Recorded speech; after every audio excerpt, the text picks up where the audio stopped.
Ya estamos llegando al final de la carta a los Efesios. Quedará un año más y ya terminamos. ¿Realmente nos ha bendecido el Señor a través de la carta a los Efesios o no? Amén. ¿Hemos aprendido o no hemos aprendido? Hemos aprendido lo que realmente es una iglesia. ¿Saben que la revelación de la carta a los Efesios es muy probable, y según entendidos, según los teólogos, es muy probable que la revelación, de toda la revelación de la carta a los Efesios, o la revelación de la iglesia, que luego pasó a ser lo que escribió Pablo en esta carta, la haya recibido en aquel momento cuando lo sacaron y lo dieron, cuando lo sacaron muerto de allí, que lo apedrearon allí en Lister, que lo sacaron fuera de la ciudad y lo dieron por muerto. En realidad lo habían dado por muerto. Y luego se levantó maltrecho, malherido, diciendo: nos es necesario que a través de muchas tribulaciones podamos entrar al reino de los cielos. Es muy probable que en aquel momento, cuando lo dieron por muerto, haya recibido esta revelación. Recuerdan ustedes que en la carta a los Corintios dice que un hombre que fue llevado al tercer cielo, si en el cuerpo o fuera del cuerpo, yo no lo sé, Dios lo sabe. Está hablando en tercera persona, pero está hablando de sí mismo. Y allí recibe visiones y palabras que no le fueron permitidas dar a conocer a los hombres. No todas las cosas que él vio y oyó en el cielo le fueron permitidas hablar a los hombres. ¡Qué revelación! Con razón el Señor después le enchufó un aguijón en su carne para que no se enalteciera, sino que dependiera aún más de la gracia de Dios. ¡Qué revelación! Nosotros recibimos tal revelación y salimos inflados como un globo, diciéndole a todo el mundo: no sabe la revelación que yo recibí. Y lo digo con toda humildad. Si de alguna cosa me sobra, es humildad. Qué importante que es, queridos hermanos, comprender que cuando Dios nos muestra, nos revela algo, es sencillamente para que ensanchemos el reino de Dios y edifiquemos a su pueblo. Amén. Y adiestremos a su pueblo. Qué humildad la de Pablo.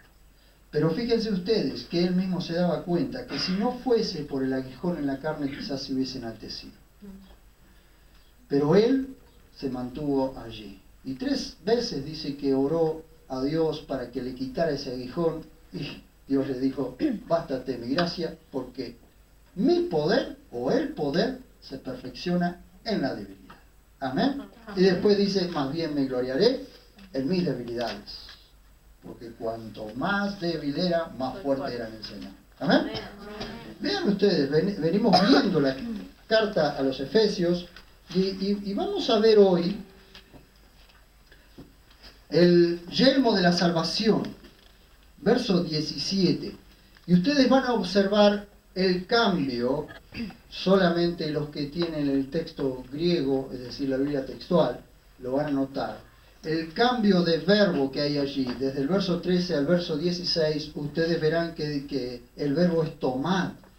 Pero cuando llegamos al verso 17, hay 2 cosas que el guerrero, que el soldado cristiano tiene que aceptar.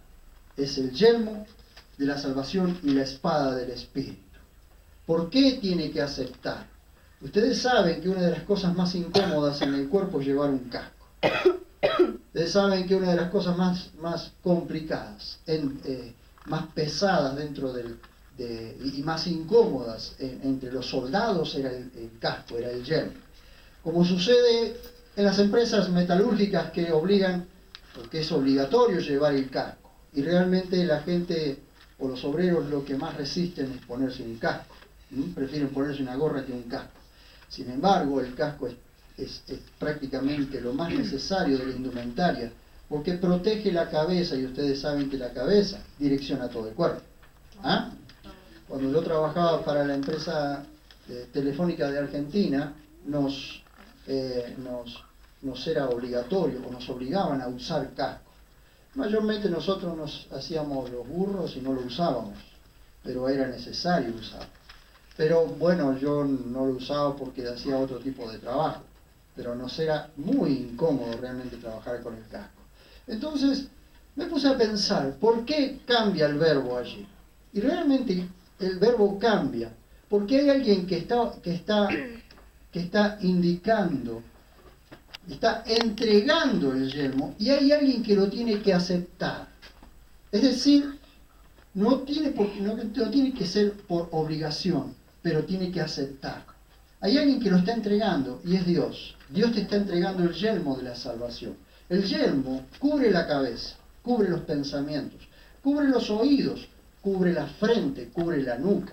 Todo lo que direcciona todo tu cuerpo y tu conducta y tus acciones es la cabeza. Por eso le dice, aceptad el yelmo de la salvación. Vean ustedes conmigo, por favor. ¿Qué sucede cuando la persona acepta el yelmo de la salvación? El yelmo de la salvación era de bronce o hierro, con un forro interior de fieltro o alguna esponja, que hacía llevadero el peso. Algunos añadían una visera frontal. El yelmo de la salvación es la seguridad de la salvación presente y la esperanza de la salvación futura que guarda nuestro pensamiento. El yelmo guarda la cabeza, centro de toda actividad y conducta. 1. Guarda los oídos. ¿Qué significa esto? Que nos es necesario que, habiendo sido salvados y a causa de la salvación, nuestros oídos sean guardados. El yelmo de la salvación significa que la salvación misma es la que tiene que guardar nuestras vidas. Por causa de la salvación que hemos recibido, nuestra vida tiene que ser transformada. Por eso nuestros oídos tienen que ser guardados, tienen que ser cuidados. Nuestros oídos tienen que ser guardados y cuidados de todo lo que proviene de afuera. Nuestros oídos tienen que ser guardados de lo que escuchamos. Y nos es necesario. ¿Por qué? Porque ustedes saben que el yelmo guardaba la cabeza de cualquier golpe de espada, de hacha o de martillo en aquellas guerras, en aquellas batallas cuerpo a cuerpo. Y el enemigo siempre te va a lanzar un golpe. Siempre les va a lanzar un golpe. Por eso tienen que ser guardados nuestros oídos de cualquier golpe que el enemigo lance, de cualquier cosa que el enemigo lance a tus oídos. Muchas veces palabras, muchas veces acciones, muchas veces lo que el mundo te está tirando, tenés que cuidar tus oídos de los golpes que el enemigo te está lanzando. Tus oídos tienen que ser guardados. Cuando dice aceptad el yelmo, es porque este es uno de los elementos más resistidos de la indumentaria. Entonces, de buena gana tenés que aceptar el yelmo de la salvación. De buena gana tenés que aceptar todo lo que concierne a la salvación. Porque tu cabeza tiene que ser guardada a causa de la salvación. Ustedes saben que Dios ofrece la salvación al incrédulo. Pero al creyente le dice en el libro de Hebreos, capítulo 2, versos 2 y 3, que no tenga en poco esta salvación tan grande. No tenga en poco, aunque algunas versiones dicen que no descuiden la salvación. No es correcta esa traducción, porque se malinterpreta creyendo que descuidar la salvación es perderla. Sin embargo, el texto griego dice que no tengamos en poco la salvación. ¿Qué significa esto? Que valores la salvación tal cual como Dios te la dio, por el precio que se pagó y por lo que vale la salvación. ¿Amén? Es decir, no tengas en poco la salvación. Yo he visto a personas y les he dicho en la cara, si vos pudieses sacarte la salvación de encima como si fuera un saco, ya la habrías desechado. Porque querés hacer lo que se te ocurre. Fuiste salvado fuiste salvado y gracias a Dios fuiste salvado por gracia y no por obras, porque ni siquiera habrías sido salvado. Porque tus obras son malas. Decís ser creyente y tus obras son malas. Entonces estás teniendo en poco, no estás valorando realmente la salvación como Dios te la dio, como Dios te la entregó. ¿Y por quién fue recibida la salvación? Estás teniendo en poco la salvación. Amén. Se los he dicho en la cara, porque indignado de la forma en que han actuado y que han estado actuando, creyendo que eran cristianos. Pero un verdadero cristiano tiene por valor, por el verdadero valor, por el valor que tiene la salvación. Amén. Amén. Valora la salvación, por lo que es la salvación. Porque la salvación es un cambio de destino. Nuestro destino eterno era la perdición, pero Dios cambió nuestro destino eterno. ¿Alguien realmente entiende en su plenitud eso? Que sin la salvación no estaríamos rumbo al cielo, estaríamos rumbo al infierno. ¿Se dan cuenta?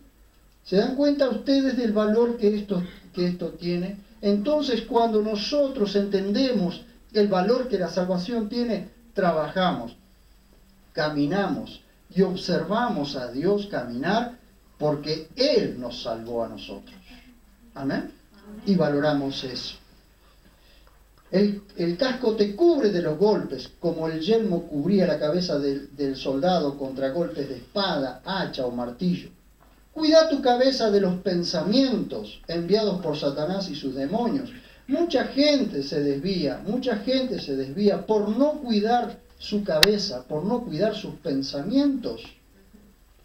El diablo acecha en distintas formas. Primera de Pedro 5:7 dice: sed sobrios y velad, que vuestro adversario, el diablo, anda como león rugiente buscando a quien devorar. Sed sobrios. ¿Saben lo que es sobriedad? Lo contrario a estar ebrio. Es decir, la persona sobria tiene control de su mente, control de su cuerpo, control de sus pensamientos. Ustedes saben que una persona que está ebria se le descontrola todo. Como dice el libro de Proverbios, parece como si estuviera en el mástil mayor de un barco. ¿Sí? Como dice el libro de Proverbios, parece que estuviera en el mástil mayor de un barco. O dicen, me golpearon pero no me dolió. Es tanta la curda que tiene que se le descontroló todo. Sin embargo, cuando Pedro dice, sed sobrios, dice, miren con sobriedad, miren con equilibrio, controlen su vida, controlen su mente, controlen sus pensamientos, controlen su cuerpo. Sed sobrio y velad. O velad o te velan. O velás o te velan. Ese es el problema. Así que lo mejor es que veles por lo que estás haciendo. ¿Saben lo que es velar? Estar despiertos, estar atentos, a ver por dónde el enemigo me va a querer ganar. Cuando te dormiste, el enemigo te ganó. Camarón que se duerme se lo lleva a la corriente. Cocodrilo que se duerme de zapato, cartera. Así que, queridos hermanos, sean sobrios. Cuidado con la soberbia, la ansiedad, la independencia, la flojera espiritual, la falta de rendición y compromiso, porque estas pueden ser puertas que el enemigo use para meterse en tu vida. Cuidado, cuiden. El pensamiento tiene que ser cuidado. Y ahora les voy a ir mostrando algunas cosas. Es necesario cuidar la mente. El ejemplo bíblico más sobresaliente, ¿saben qué? Son los Gálatas. Los Gálatas. En la carta a los Gálatas. Vayan ustedes, por favor, a la carta a los Gálatas, ahí un poquito antes de Efesios. El ejemplo bíblico más sobresaliente del trabajo fino que Satanás hace en las personas por no cuidar su mente, el trabajo fino que Satanás hace sobre el pueblo cristiano para desenfocarlo de la verdad y del propósito, lo tenemos en la carta a los Gálatas. La iglesia en Galacia estaba entrando en en un tiempo en que mezclaba la ley con la gracia. De pronto vienen judaizantes, aquellos maestros, aquellos falsos maestros que le decían a la gente que aparte de creer en el Señor Jesús tenían que guardar la ley y circuncidarse, hacerlos judíos. Entonces Pablo les dice, ¿quién los fascinó? Gálatas insensatos. Ahora si yo les llego a decir veroniquenses insensatos, me echan. Sin embargo, Pablo le dice Gálatas insensatos. Vamos por favor a Gálatas capítulo 3.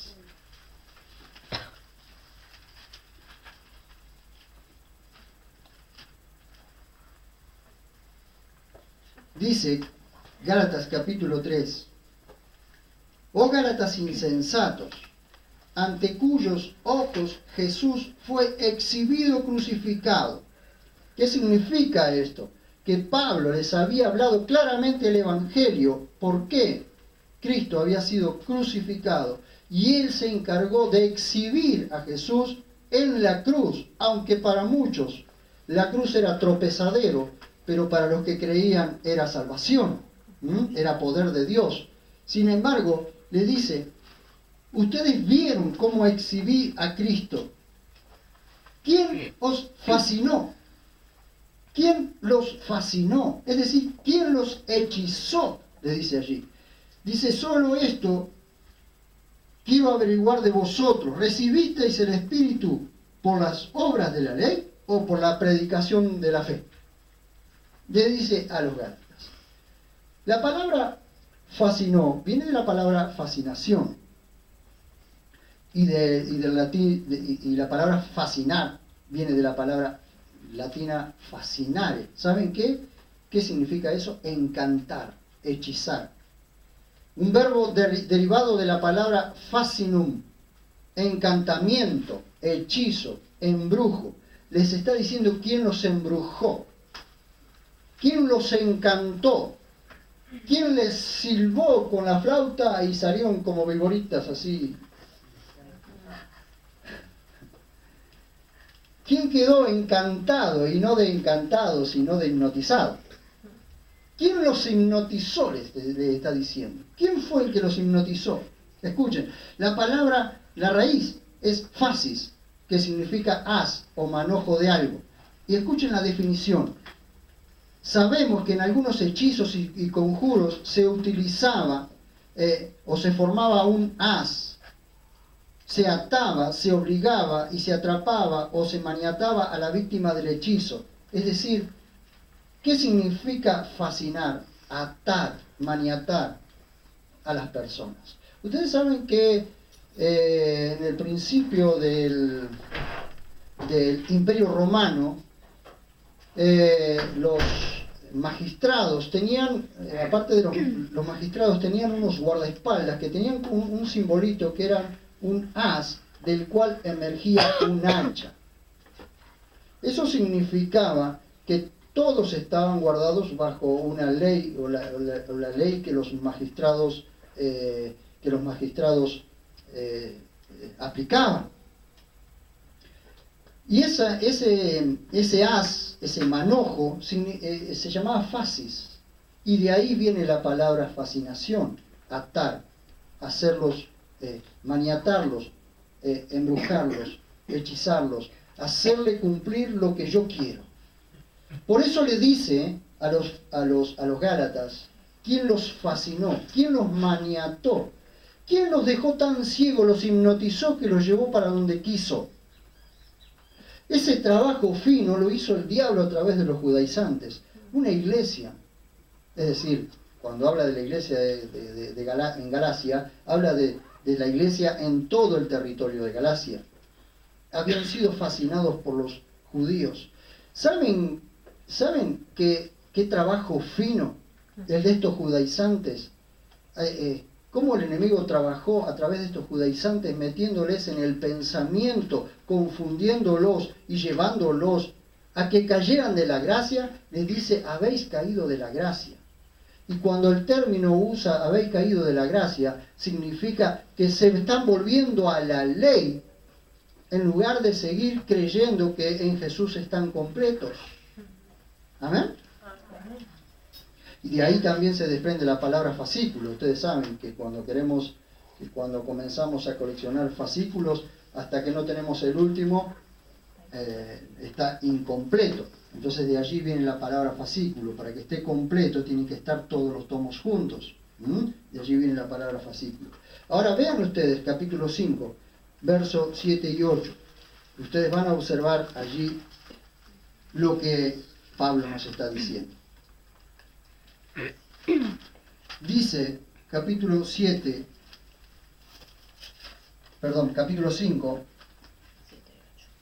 7 y 8 dice: corríais bien, es decir, estaban creciendo en la fe poderosamente. ¿Quién los estorbó para no ser persuadidos por la verdad? ¿Quién os estorbó para no ser persuadidos por la verdad? Es decir, para que la verdad los haga cambiar de opinión. ¿Quién los estorbó? ¿Quién fue el que les puso el pie para que cayeran, para que tropezaran y cayeran? Vean ustedes, verso 8 dice: esta persuasión no procede de aquel que os llama. Y si no procede de aquel que los llama, ¿de dónde procede? De Satanás.